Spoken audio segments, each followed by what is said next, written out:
Across the world, cities are bursting at their seams.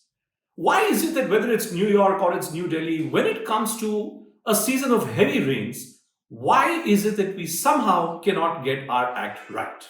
On this episode here, on the squirrels.in, we look at the problems which are being confronted by modern day infrastructure.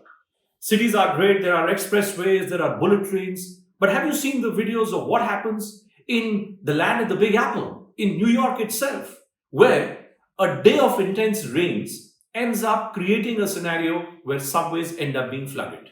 Well, back home, if you're a resident of Gurugram or you live anywhere within the National Capital Region, just travel around Dhola Kuan for a moment. That's the kind of road which is taken by none less than the Prime Minister on a daily basis as he goes around the country on his campaigning in different states. What does he see? He encounters pretty much what you and I may be encountering, which is waterlogged roads. I'm not talking about Karol Bagh or Patel Nagar. I'm not talking about Kandivali, Borivali or Thane. I'm talking about places which really matter. Why is it that there is a state of urban decay of this great new infrastructure which has been created over the last few years?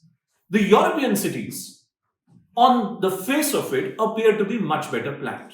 But are they really much better planned? The number of tourists only increasing by the year, greater burden, greater pressure on the natural resources, on the resources which have been created specifically for the purpose of tourism as well. And acting as a catalyst to this entire story of chaos is the crisis of climate. So where do we go from here? If you have a scenario where a population on this planet continues to increase, where rainfall patterns are changing, where deserts like Rajasthan are now becoming greener, cold becomes hot, hot becomes cold. It requires the authorities to show some kind of an accountability, some kind of a responsibility. Only and only if we come together as a society to demand this accountability will things change.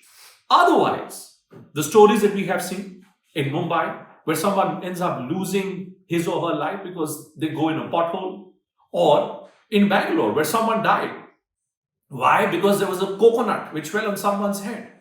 These kind of stories will end up becoming the identity of a life of a modern Indian. Something for everyone to ponder over.